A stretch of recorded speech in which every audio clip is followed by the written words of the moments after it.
And it's the same America that tried to erase Black history in 2023. And it's the same America that voted against the most qualified, most educated, most well-respected woman. Sat down. Boy, better sat down. You ain't said nothing.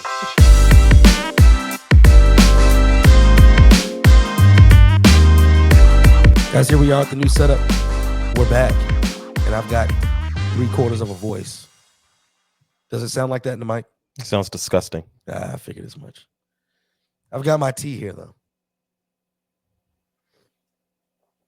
Man, we've got, we really don't have a lot to catch up on, but we've got a lot to catch up on. A little bit has happened, but a lot has happened. since our last episode. And the last episode was that stream we did. I mean, I guess that's the last episode we uploaded. So to the listeners, that was our last episode. What did you think about that? How do you think that went? I don't think we've talked about it really. Oh, we did talk about it briefly afterwards. I thought we moved past some things that are more relevant and prevalent. One of the things that I mentioned afterwards, we didn't really talk about how Christians should address progressives. What do you mean? Because my answer was that was one of the questions on the outline. Oh yeah, on the plan. Oh yeah, right. How should Christians treat progressives? And my answer was going to be like non-Christians, like unbelievers. Yeah. And in the most and the most vigilant examples of a progressive, you just pray for them. There are some progressive Christians who are really vigilant against Christians. They hate Christianity. And sometimes you can't really engage them. They're not really looking for a real conversation. So right. I wouldn't suggest getting into a bunch of gospel conversations with them. Share the gospel with them. Pray for them. But yeah, treat them like non-believers. But there was a lot of there were some topics like that I thought. Another thing is I think we all assumed what home base is. You know what I mean? We never really went around and said what one of us believes. Right. That ended up being a very big deal for me, only because of the fact that the assumption was there. This is what caught me off guard, and I use that loosely. I use off guard loosely, but what I was spending kind of the first half of the time trying to figure out is, oh, you all do this often, or at least they've done it amongst themselves often. I was grateful that they brought us into the fold, and and we were a part of it. But based on the way that they were talking about it, they talked about it as like they had previous conversations. Right. Like they had previous conversations about it. And so now what that creates is an opportunity for us to impede whatever the goal was of the evening. Yeah. And typically, if somebody brings us on a panel and they're like, hey, we all come from different spheres of ideology and things like that, then impediment is going to be part of the process. I get it. But that wasn't the goal of the conversation, it seems. And so I was bouncing back and forth with like, are there certain things worth impeding the process? The first one was like, I think Derek, our friend Derek, he said as far as like the MAGA slogan. Yeah. And then asked the question kind of rhetorically, when has America ever been great for Black people? Right. That's a side comment that I have thoughts on. I have some, you have thoughts on, but it was more of a peripheral aspect of the conversation that I didn't know if it would have been beneficial for me to stake my flag. It's not worth. Yeah. And so I think because of that, because of the presuppositions throughout the entire conversation, it felt like a good amount of the conversation would have been like that. Which I still thought that there was a good amount of fruit in the conversation, but I was spending most of my time trying to figure out, wait, where are you guys on this? Mm-hmm. And lastly, I'll say this. It seems that they have run-ins with this quote unquote Christian This Christian nationalism nationalism. that we have never had Yeah. run-ins with. Yeah. So there are gripes that they have, probably rightfully so, that caught me off guard, where I'm like, wow, I didn't even know that there were some people going hard. I never Like, took there it are some seriously. legit, Yeah. what is it called? Hands made tale Yeah. type dudes Yeah.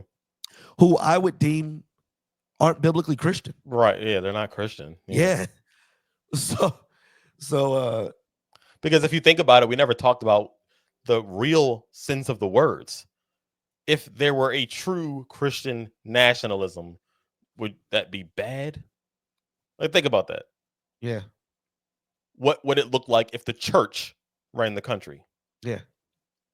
Isn't that what God wants? But and so even that wording means something different, what would it mean if Christian principles, if the country was ran on Christian principles? I would take that over the church running the country. No, that's what I'm assuming. The church, meaning the big, obviously big C church and its principles. You know what I'm saying? Biblically, you know what I mean? Like, pastors who follow the Bible biblically are now in positions of power, like they're senators. They, you know what I mean? Well, they're that now. Who? I mean, you got pastors who are in positions of power. You have quote unquote Christians who are in positions of power. No, I'm talking about biblical pastors. Oh, yeah. If Vodi Bakum was a senator in Georgia, what would policy look like? Not these politician actor dudes. Like, what's his name? Wortham. What's his name? The dude in Georgia. Oh, Warnock. Raphael Warnock. Yeah, not them guys. I'm talking about if Christian, like, well, yeah, sure. If Christian principles were what policy and law was based off of.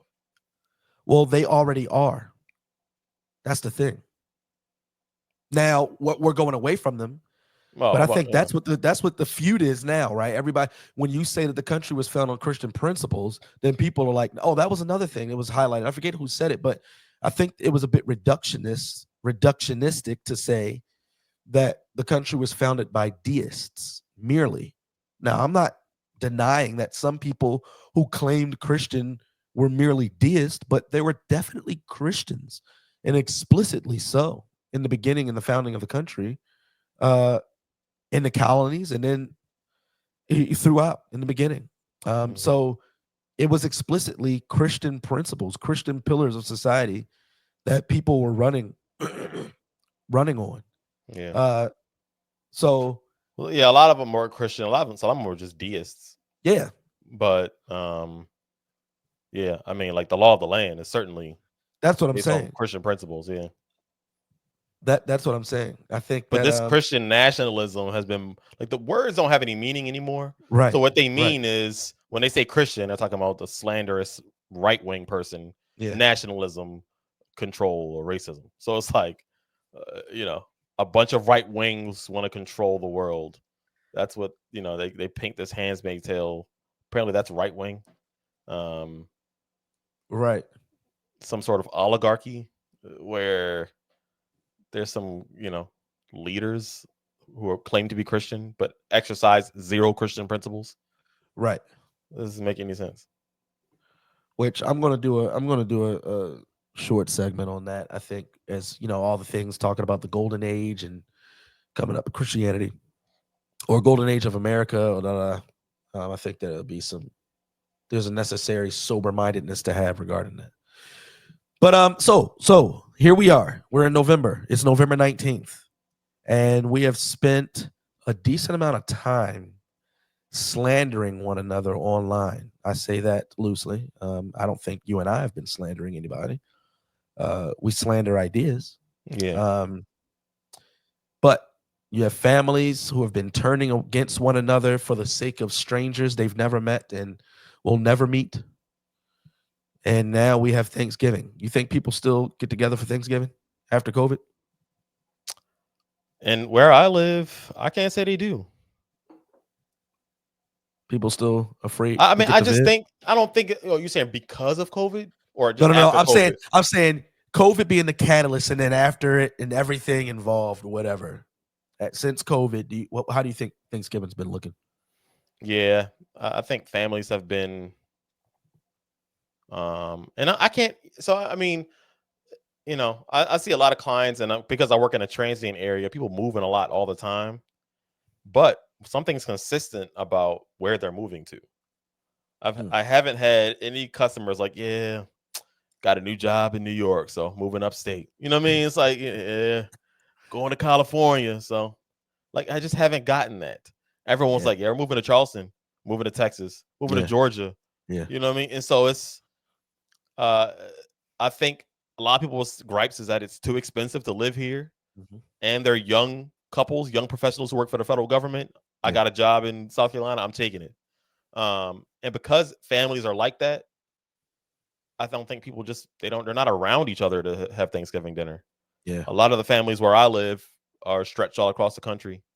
That's a good point. And they just don't make the effort to travel for Thanksgiving. Christmas might be a little bit different, but not much. Yeah. Not much.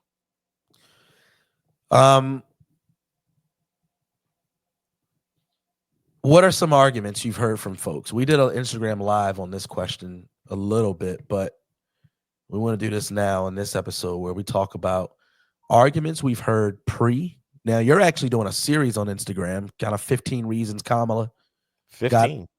I thought you said 15. I'm going to go forever until I run out. My fault. I thought you said 15. There's so many. Yeah. Reasons why Kamala didn't get elected.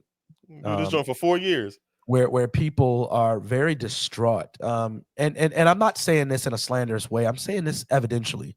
I'm saying this objectively. People are genuinely emotionally unhinged. A lady got a tattoo that said Trump is not my president. Yeah, they're genuinely emotionally unhinged, and that seems like a common denominator when it comes down to leftist ideology, that it feeds the psyche of the unhinged. And I'm not saying that everybody who is in agreement with leftist principles is unhinged presently. Yeah. But there's something there. There's something there. Now I know that probably the quickest rebuttal would be, oh, well, what about January 6th? I promise you, and I say this in all genuineness, that whatever you believe about January 6th, based on what people are saying they believe about conservatives and Republicans and the racist right, and compare that with what actually transpired on January 6th, that if you claim that the desire was an insurrection, then that was a very hinged response. Extremely hinged response. And obviously that's probably the most kind assessment of that. Yeah. That's me being merciful in an assessment of January 6th. I think we've been bombarded with propagandized clips and things like that. Meanwhile, there's 44,000 hours of footage regarding it that people just don't even bother watching. And you've got conservatives begging for police. What were you going to say? Yeah, I mean they've silenced people even talking about the fact that corruption happened. Yeah. You see, like if you watch any debates, it's a gotcha. That's the gotcha question for Donald Trump every time. Do you still think that you won the election? Yeah. And if he says yes, it's like, he's a weirdo election denier and he hates democracy. It's like, that's not what do you mean? Like, well, let's go on. So weirdest I guess arguments you were hearing leading up to the election. It doesn't have to be brand new, but yeah, what's the weirdest argument you've heard leading up to the election or post election?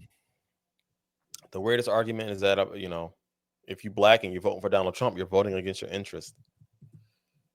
I think that's really weird to say. Did you ever hear anybody expound on that? Well, no, it was more like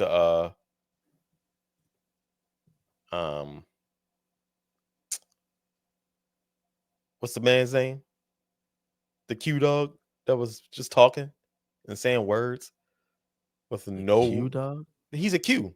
Ricky Smiley, right? Oh gosh. It was like it's those kind of words. Yeah. You want to get your interest. Oh, you must hate your kind. Or someone said, even on our post with our boy, what's his name? He said, "You're part of the 13%." In case you didn't know. What does that mean? In one of my videos, I mentioned that they pandered to 13% of the population, and surprise, surprise, that's who voted for them. I Just see. the 13% of the population. You got a lot of them, but the rest of the country didn't care to hear it. Right. And even some of that 13% didn't care to hear it. And he was like, "Well, you're a part of that 13%, right? Just in case you didn't know." Like that's nothing. That's a non-point. You've said nothing. Right. But yeah, it's that kind of stuff. It was all race stuff, abortion stuff. Donald Trump's gonna, Donald Trump's Hitler. He's gonna destroy the country. This might be the last election we have if Donald Trump gets in office. Things like that, man. It's just, what was interesting, that there was congruence in there multiple conversations I had with folks post election. And mind you, I want to give a hats off to those individuals. They messaged me out of curiosity on why I would have voted for Trump. And so rather than chalking it up and making some type of judgment like we all do, and it's just very prevalent in our society today, they messaged me or called me and we had a conversation about it. Now, what was more astonishing to me is how congruent their statements were. These are individual people, separate conversations, no association. And yet there's a congruence to not only their arguments, but even the chronology of their argumentation. So if we talk about, I always started with this. I always asked them, because the question is, am I a Trump supporter? And I would always ask them, well, what is that? What is a Trump supporter and when did they come into existence? Right? Because at the end of the day, elections always involved you voting for someone. But now there's this passive bullying that says that, hey, if you vote for this person, then this is who you're going to be named as. This is the pejorative we're going to place on you. And that didn't start with Trump. I'm sure it started a long time ago, but in my lifetime, it started with 9/11. Yeah. Where people had questions, and then the pejorative was called a what?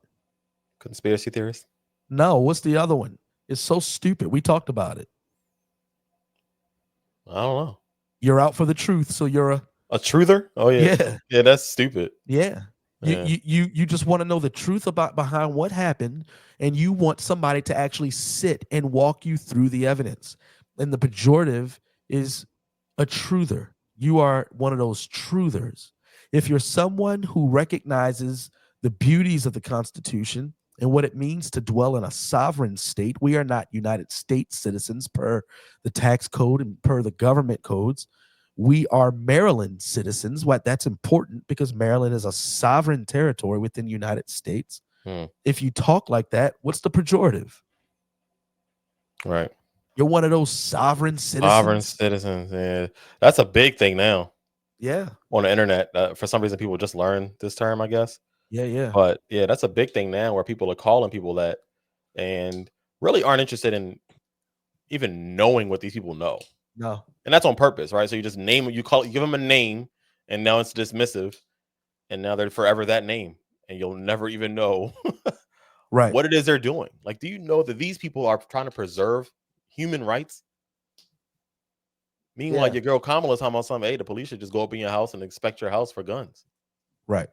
These sovereign citizens help to stop that.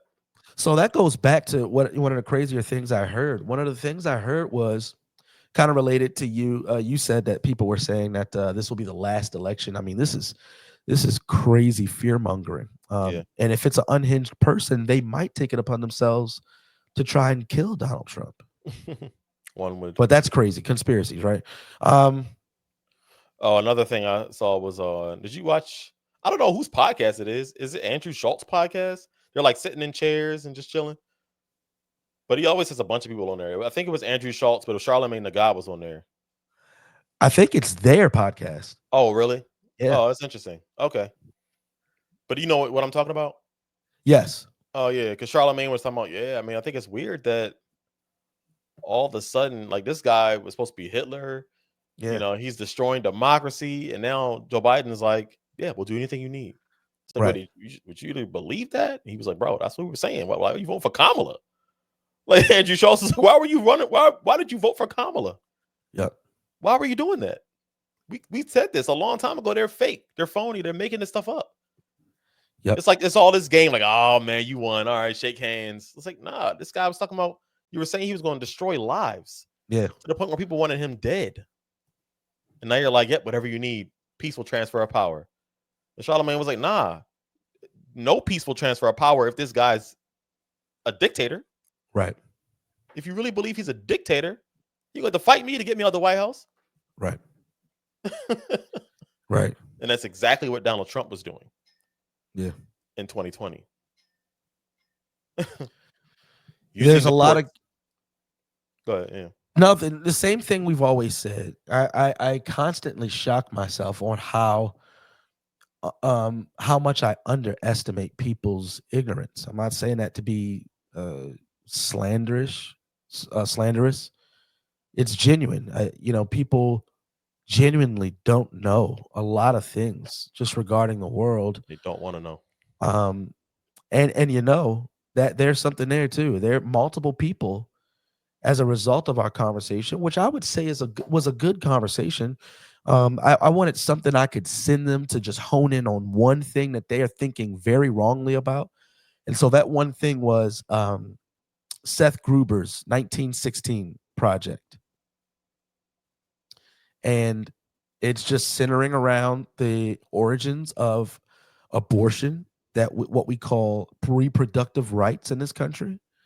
And it's direct link to white supremacy and eugenics, and hatred towards not only just human life, but then minority human life. So minority in a populist sense. And so I sent that to them, and I'm not saying I know why I haven't heard back, but I'm just saying I haven't heard anything back. Yeah. I haven't heard anything back. But this was a crazy response I got. Crazy response I got was that Donald Trump wants to turn our government into a dictatorship. And then they went on about why it's important, why our Constitution is important, and why the things that a president does should uphold the Constitution.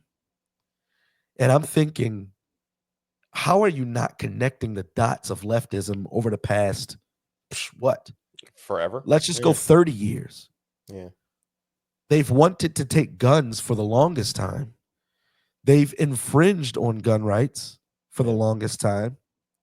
Not only that, in that very election, Donald Trump is running against someone who unconstitutionally is running against him. Yeah. But they can't see that. They didn't see that. I was watching Candace Owens, not all of it, but a part of her episode, and she was talking about her sister. She said she calls her little sisters basically every morning before she runs, and she was just saying that the biggest she was debating Mark Lamont Hill, former professor at Temple. I didn't know that he was a professor. Oh my goodness. But anyway, she said the biggest thing they always get caught up on is transgenderism. Yeah. And this whole Kamala thing, using tax dollars to fund trans surgeries for people in prison specifically. Yeah. It's like, what a weird thing to make us pay for. But anyway, that's something that made her sister vote for Donald Trump. She said that, that's a big deal. You know, our kids are being inundated with that stuff in school. We're seeing it more and more in their libraries. And they're just starting to discover that's just not who they are. And she said once they said that to me, I was like, Well, she said, open the door. It's like, let's go back a little bit further. Yeah. And she brought up the guy that you just brought up. She brought up What guy did I just brought up? the abortion stuff. Oh, She brought up the twins. yeah, John Money. John Money. She brought up there was Alfred Kinsey. No, not him. It was a guy who apparently got arrested. I mean, it was two guys who got arrested for a hate crime for beating up a gay guy because he was gay. Yeah, that's where hate crime came from. That was a story that they told, and she said, no, that's not the story at all.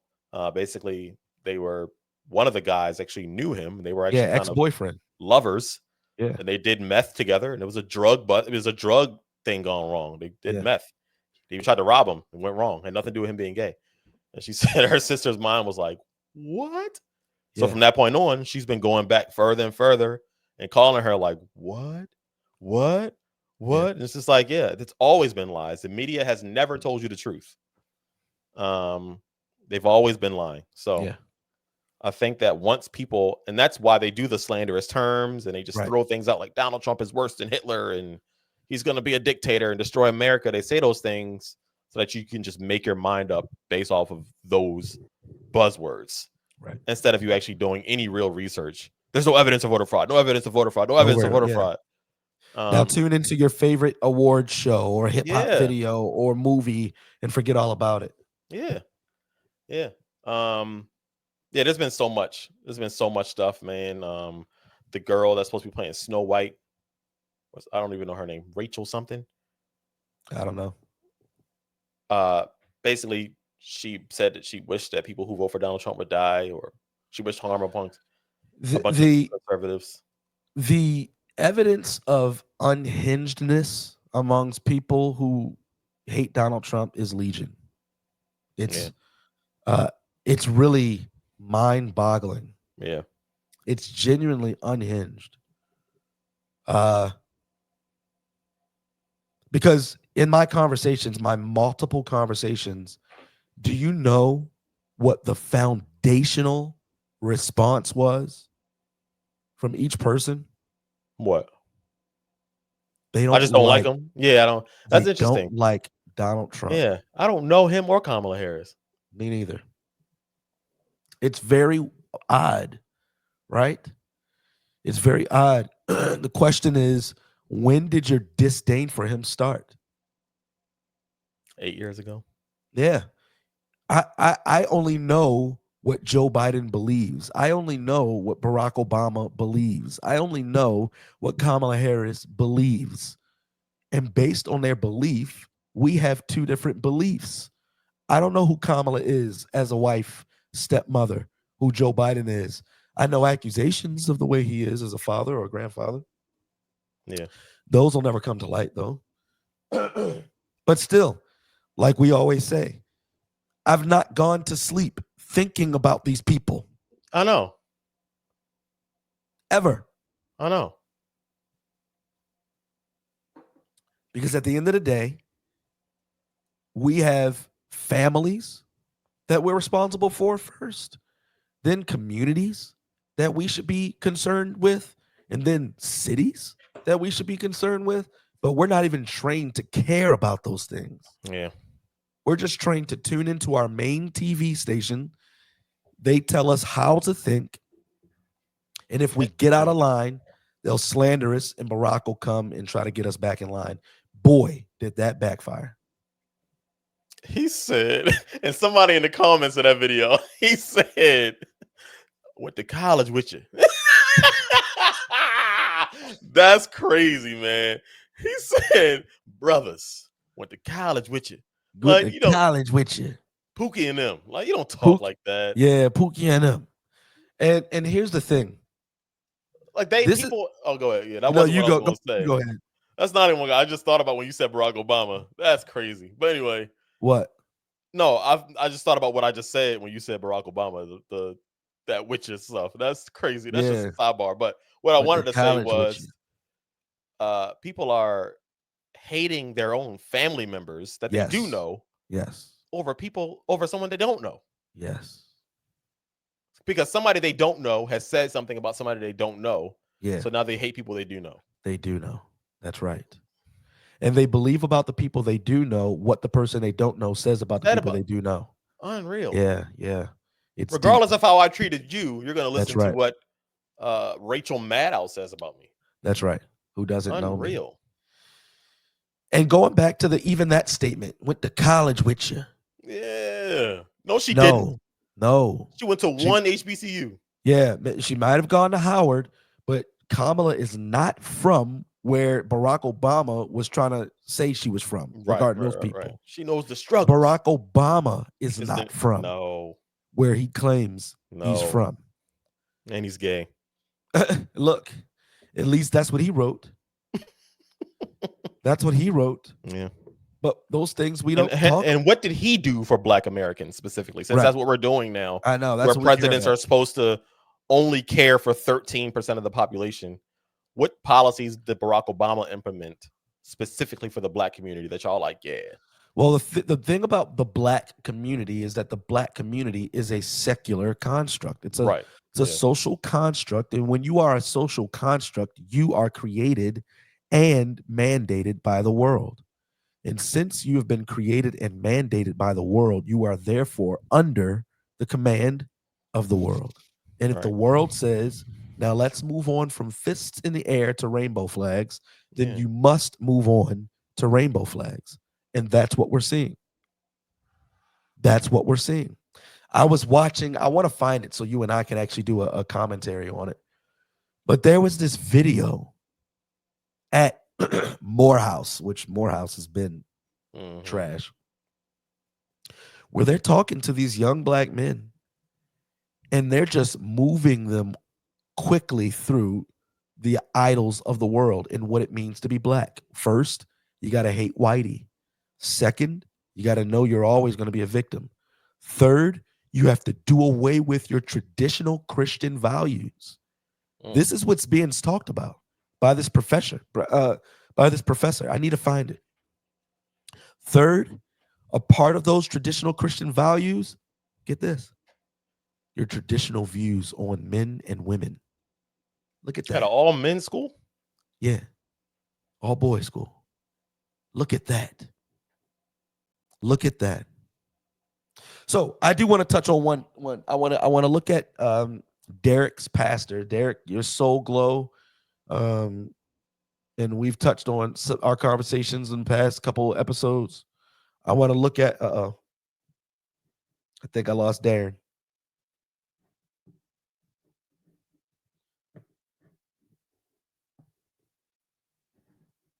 What the heck happened? I don't know. I lost you for a second. But you're back. I want to touch on something. So I forget what I said to him. And I think the response was, this is a common response that we get in this conversation of abortion, is that outlawing abortion is not going to make it go away. And I think that what I responded to him with was, outlawing murder was not meant to make murder go away. Right. Well, I don't think laws, the point of laws are not to prevent something. Correct. Laws are meant to provide justice for something done wrong. Correct. That's what they're for. So that's why all these putting laws in place. So that's just not Minority Report. Yeah. That's not what laws are for. So all these politicians trying to make laws to stop this, stop that. That's not their job. They can't do that because they end up infringing on rights. Right. However, you don't have the right to kill somebody. Right. It's already illegal. Right. So I don't. There doesn't need to be another law. You just need to identify that if there's a human inside of a woman. Yes. Which seems really simple. Very simple. But now it's complicated. Apparently, it's nuanced. Yeah. It's nuanced. Satan's favorite words, nuanced. How about this sonogram? Like, let's take a look. I want to take a look at what his pastor said. And I'm going to try and no, whose pastor is this? You cut out before you said this was Derek's pastor. Soul Glow. Oh man, Soul Glow. and this is what he said. Hold on real quick. Let me blow my nose.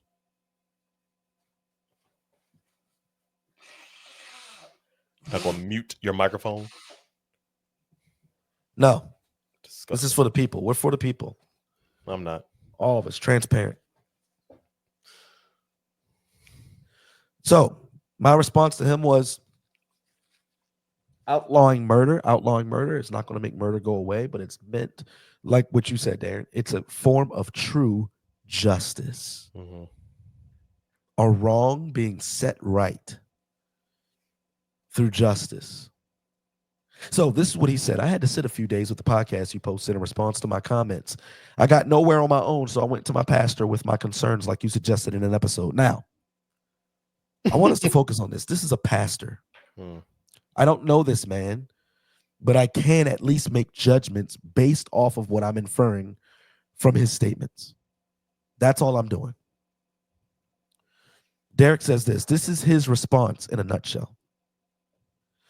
It is a particularly rough election. Neither party is clearly better than the other. That's a first statement. Mm-hmm.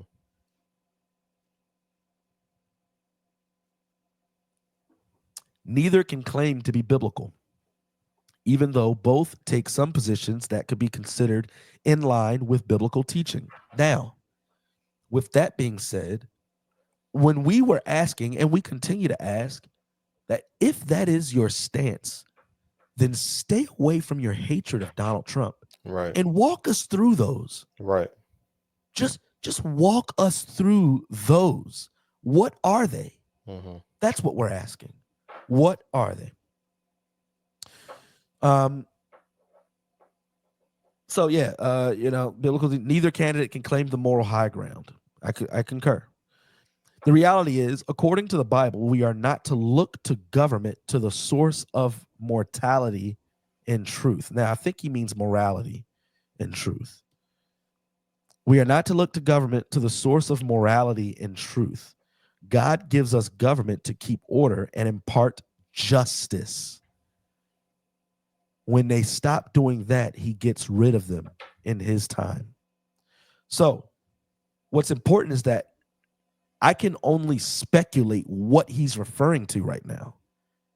I don't know what he's actually referring to. I can only just take his statements at face value. I don't know what that's in response to. Mm-hmm. Because at face value, we agree. We do not look to government as the source of morality and truth. Mm-hmm. No, we absolutely agree with that. Now, based off of that, one argument is saying, hey, God is the establisher, author of life, and he is the one who decides what to do with life. And the government is saying, well, we disagree. Mm-hmm. So, right. Where do we land there? I continue. His pastor says, while I have concerns about the quote unquote agenda of the Democrats to promote abortion rights and LGBT rights, is it really an unjust thing to protect rights? So we need to back up there. I don't know what he's saying, but here's my speculation. And whatever thoughts you have, just interject. I can't, because I'm not going to hear you. I'm looking at the screen. Oh, okay. Did you have something? I think you're going to say it. Go ahead.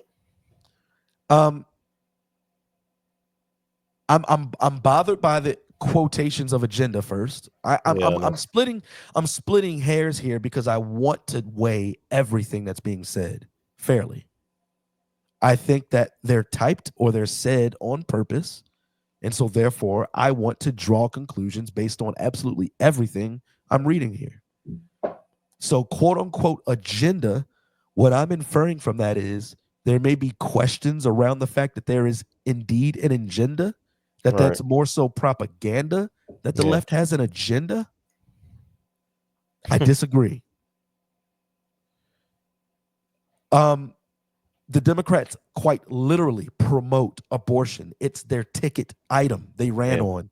Yeah. They had a mobile, an abortion mobile for people to get abortions outside of the Democratic National Convention. LGBT rights. Democrats literally lit up the White House in the rainbow flag.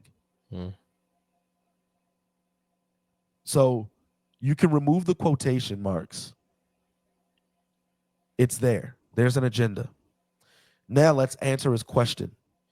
Is it really unjust, or is it really an unjust thing to protect rights? So let me put that in a full thought. Look, while I do have some hesitations regarding the agenda to promote abortion rights and LGBTQ rights, I secondly ask this question. Is it unjust to protect rights?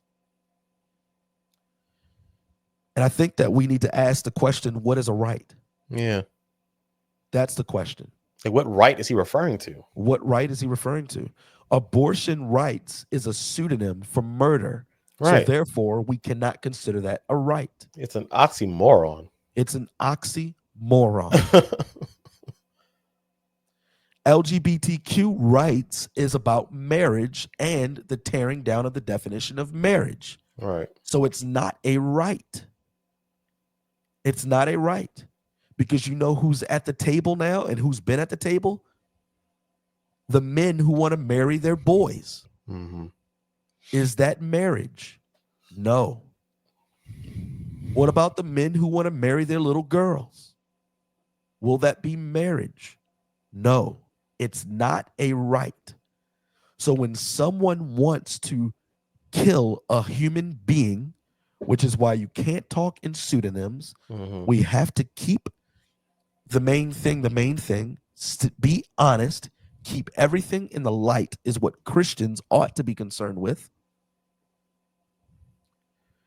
Is it a right to be able to murder? No. Now, going back to his statement that we agree with, that we do not look to the government as the source of morality and truth, then where do we learn what rights are? Right. Do we learn them from the government? Because our government document says that our rights inherently stem from our maker. Yeah. I'm really bothered that this pastor hasn't used any scripture. Correct.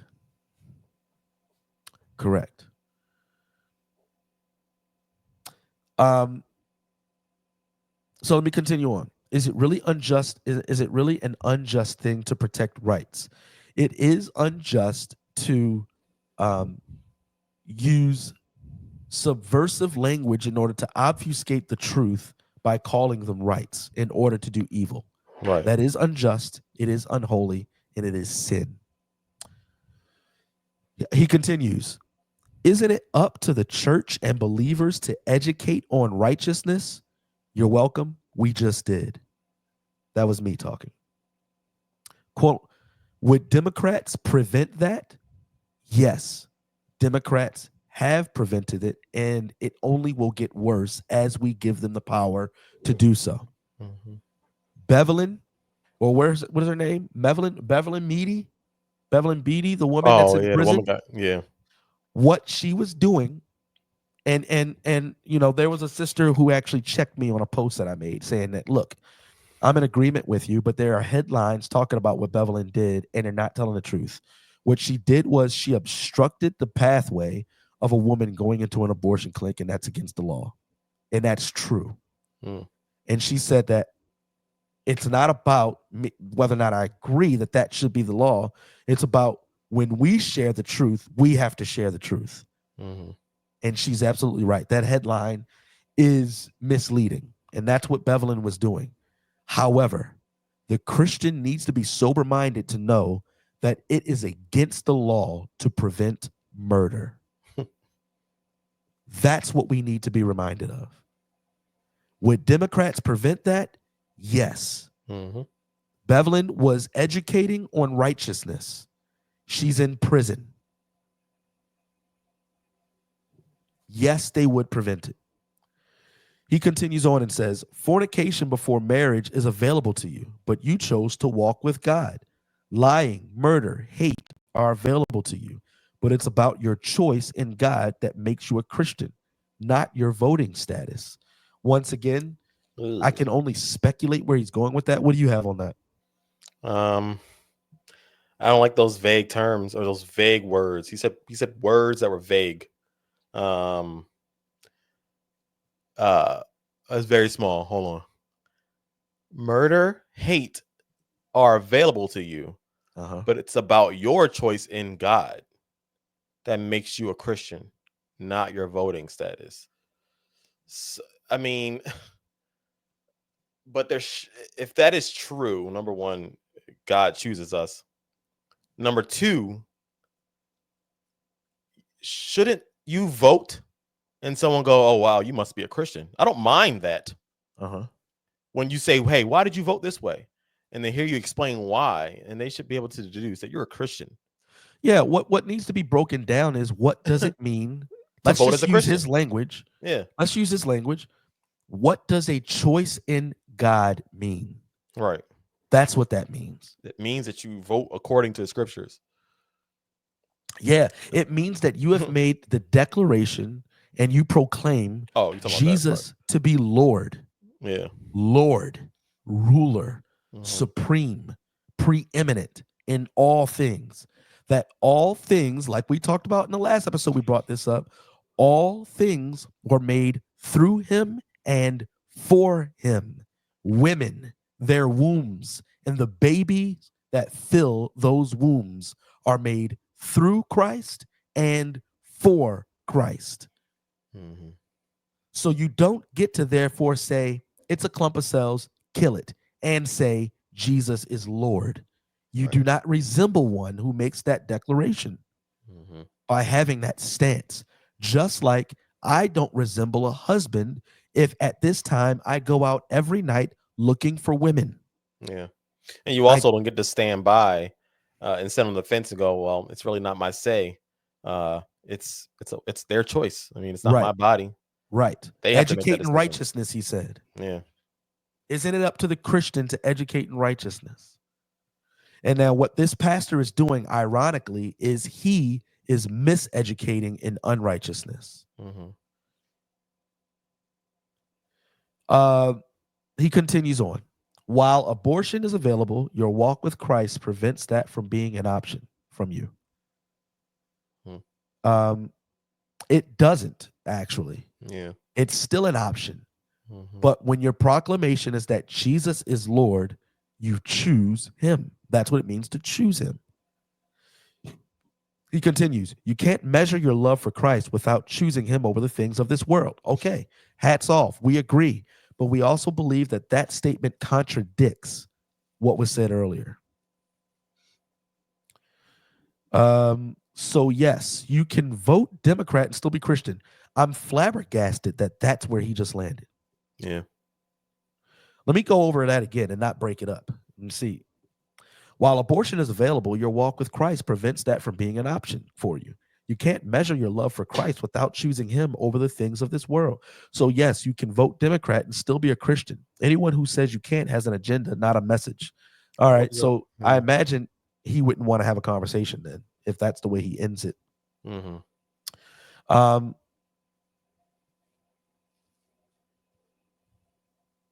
Okay, I'll get to that. So let's deal with this. So I think that he's going with what you just highlighted, Daren. He's washing his hands of the fact that people are getting abortions. Like, look, I choose Christ, so I choose not to get an abortion. I hear a lot of leftist, quote unquote, pastors saying this. The popular ones, William Murphy, Jamal Bryant. Like, you don't like abortions? Don't get one in. And it's like, yikes, you're a shepherd. You're a shepherd. You don't like rape, then don't rape nobody then.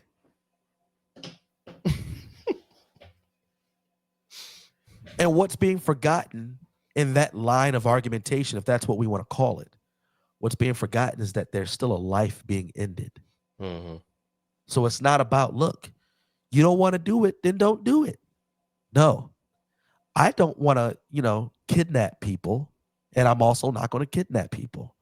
But if I'm walking down the street and I see a child forcibly being thrown into a car, unholstered, and I'm running, my lips probably going to be white at the end of it, but I'm unholstered and I'm running toward that car because there's a life to be protected.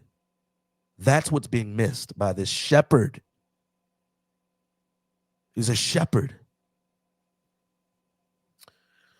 He ends with this, and I think that these are Derek's words. So everything we said before that, because I asked for clarity on this, were his pastor's words, and this is Derek's words.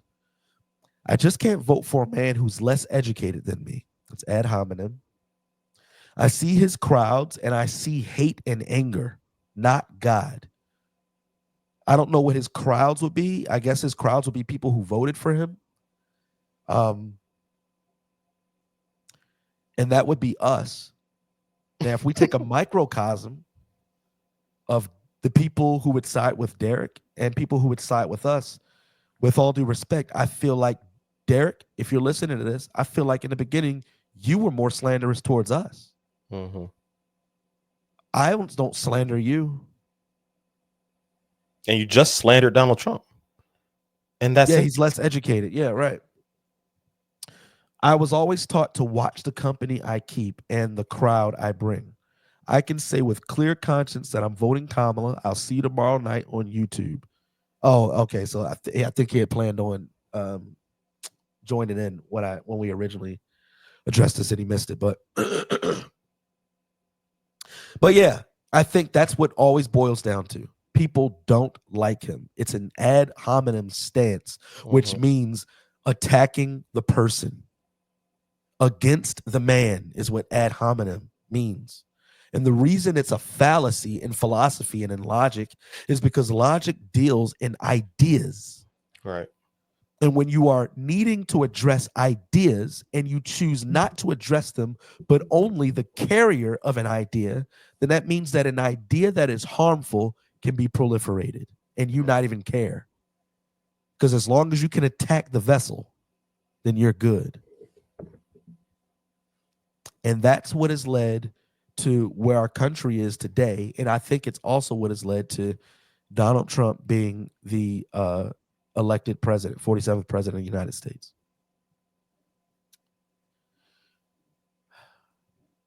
And there we are. Any thoughts? Yeah, if that's that's some people's Christian worldview. Yeah. That's a little disturbing. Hey, Kim.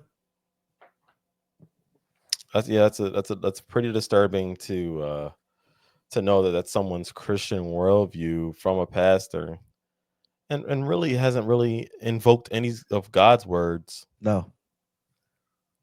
Kind of taking some principles here, some there, right? And then when he tries to derive his own conclusion, it's like boom, blows up, which is what humans do, right? That's what right. That's what right. we do. That's the thing, right? That's what we do. He's already made his decision and trying to work his way back to the reasoning. Right. right. It's and so this is what I wanted to be addressed on the live stream that we were doing, the panel, where what happens is because there is a complete lack of reverence for God in that response. I don't know this man. I don't know his heart. In his response, there is a complete lack of reverence for God. He's not referenced. What happens when we bring scripture to our argument is we're called what? I don't know. Christian nationalists. Oh, yeah. Well, yeah. We're called Christian nationalists. Yeah. Because we're bringing scripture to the argument. And I think that it's become this boogeyman term. And what I'm glad I learned from that live stream is that it's not a boogeyman. There are actually people who are just as unchristlike as a lot of people who are far left, who are far right, where their God is the elephant, right? Yeah. It's the GOP. It's the flag. That's their God. Their temple is the White House. And they stand just as much in judgment as the one who is, they would call the fornicator or the sexually immoral. And quiet as kept, they're probably sexually immoral as well. Mm-hmm. But they don't need to be. They can be chaste. They can be, or, what's it called? Celibate. And still have idolatrous hearts. Mm-hmm.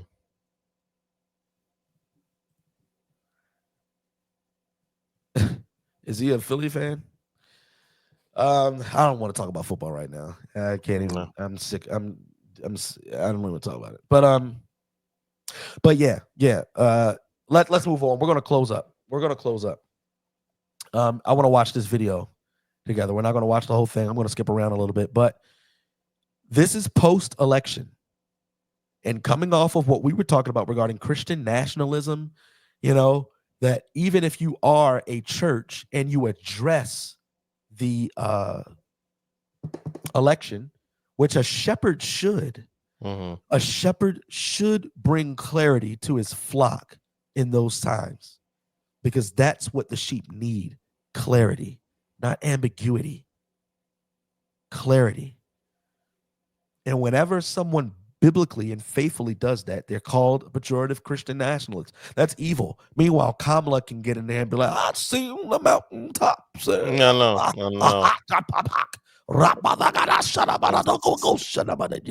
Okay, so let's look at this. Let's listen to this. This is post the election. This is a very emotionally hinged man, I assume. Let's hear what he's got to say. This is the same America that incarcerated the Central Park Five for crimes they did not commit in 1989. This is the same America that beat Rodney King in 1994. It's the same America that profiled Amadou Diallo in 1999. It's the same America that murdered Sean Bell in his car in 2006. It's the same America that hunted down Trayvon Martin in 2012. It's the same America that murdered Breonna Taylor in her own home in 2020. And it's the same America that tried to erase Black history in 2023. And it's the same America that voted against the most qualified, most educated, most well-respected woman and person to ever run for president in the United States of America on last Tuesday. A lot of people trying to masquerade. Wait a second. That's not preaching. He's just saying things in church. Is there any wonder? Right now, I'm going to go back to it, but is there any wonder why people... Sat down. Boy, better sat down. You ain't said nothing. That's what I would yell from the audience. Just sat down. All that carrying on. Goodness gracious. You ain't saying nothing up there. Is there any wonder people are so misguided? Now, I don't even... This is the sorrowful part.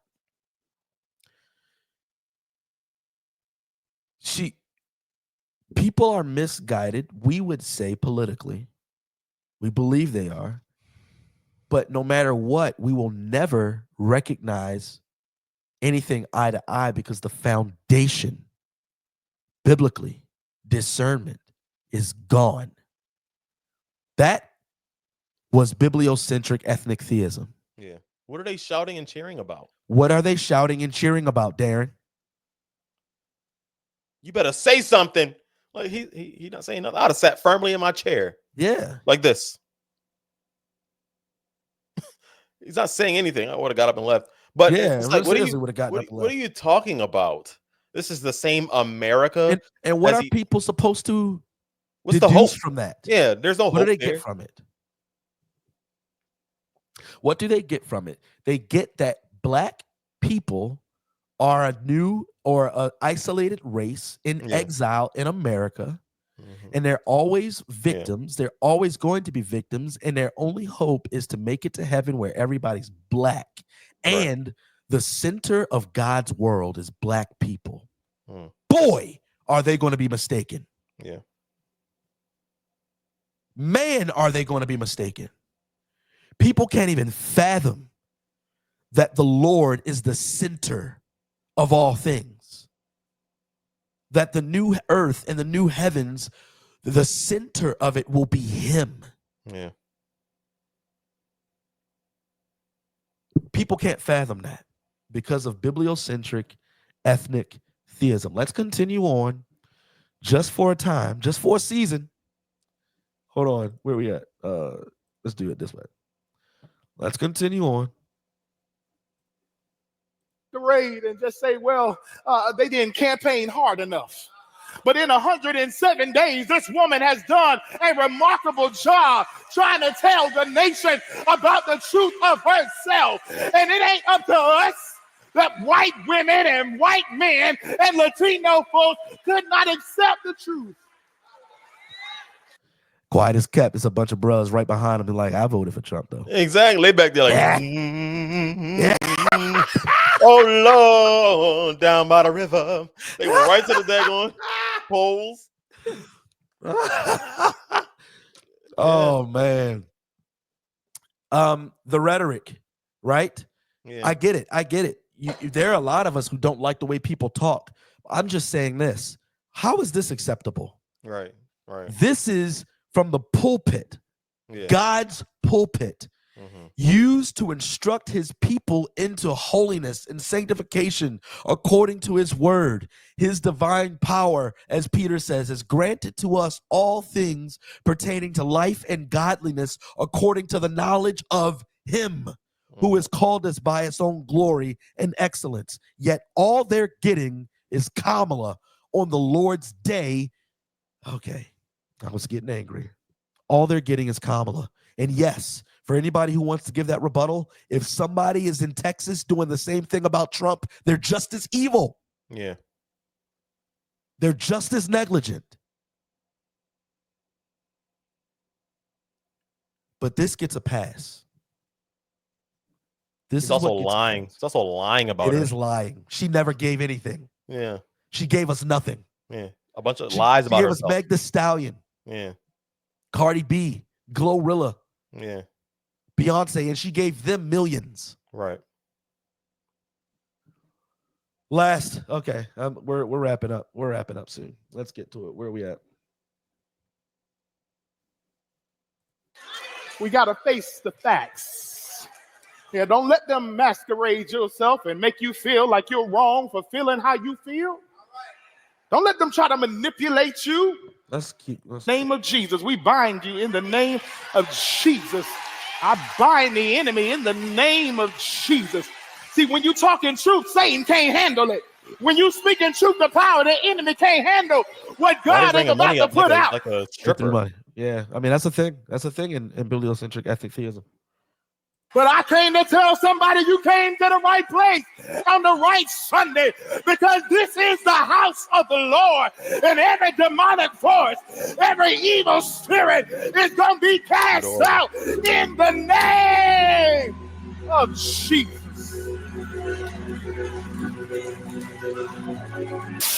Ahab had the position, but Elijah had the power.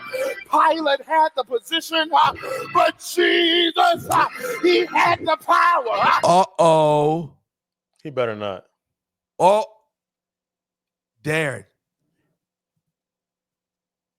Wait, am I right? Daren, he plagiarized this, or somebody plagiarized it. Lord, please let me have this clip. Please let me have this clip, Lord. Was it Jamal Bryant? Remember when we did our bibliocentric ethnic theism episode? Yeah. Oh, that dude. Do you remember the opening clip? Yeah, that dude. At the church? That. Oh, he said the same thing. Was that a movie? Or that was a documentary? It was a documentary, Daren. I hope I have it, Daren. Come on. Oh, okay. I think this is it. Let me finish a little bit of what he's saying, and so I can be sure. Let me finish this. I'm so glad this is what we're wrapping up on. And I came to tell you, Donald Trump might have the position, but we got the power. Open Wait, your what? mouth. That's the punchline? That's the punchline, baby. Donald Trump got the position, but we got the power. Not Jesus? Not Jesus. Not Jesus. No. We have the power? Bibliocentric ethnic theism at your finest, baby. At its finest. Okay. This is where we're ending, guys. I hope you remember that. I hope you remember that hot fire. For sure he's gonna say Jesus got the power. He was preaching. Let's see if I've got it, Daren. Let me see if I've got it. Holders truly believe No, that this that's not it. believe that this would That's not it. Let's get rid of it. Let me see. Oh, I really hope. Video file. Let's go. Daren, I think I've done it. In the house to lay him before Jesus. And they couldn't get in the house because all the religious folk were blocking the entrance. So they decided to make their own entrance. And that is what I love about this text. This thing is so beautiful. Look at this. Everybody is in the house. They want to hear Jesus, but they don't necessarily want to practice what Jesus is teaching. And here you have some brothers. They try to get in the house. But you had all these people that had positions. Never confuse position with power. Oh, here it comes. He took it. He's gonna do He it. stole it. Pharaoh had a position, but Moses had the power. Herod had a position, but John had the power. The cross had a position, but Jesus had the power. Lincoln had a position, but Douglas had the power. Woodrow Wilson had a position, but Ida B. Wells had the power. George Wallace had a position, but Rosa Parks had the power. Lyndon Baines Johnson had a position, but Martin Luther King had the power. We have the power. Don't you ever forget how much power. You notice the symmetry in the closing line? It's centered on us.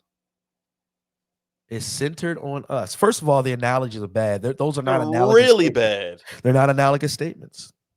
But that's where we are. That's bibliocentric ethnic deism. And Lyndon Baines Johnson got y'all in there like that. yeah, that's what LBJ did. Yeah, he had the power. That's what LBJ did. So this is the thing. If people are fortunate enough, if Christians are fortunate enough to sit at Thanksgiving and have genuine conversations, then do not care about the pejoratives and the slanderous words that can be used against you. If you have the truth on your side, then there is no condemnation for those who are in Christ Jesus. Stand firm in what's true, tell the truth, and do it with patience and respect. Revere Christ as Lord in your hearts, always being prepared to give a reason for the hope that is in you. That is what you're doing with gentleness and respect. And enjoy your mac and cheese if they don't know you.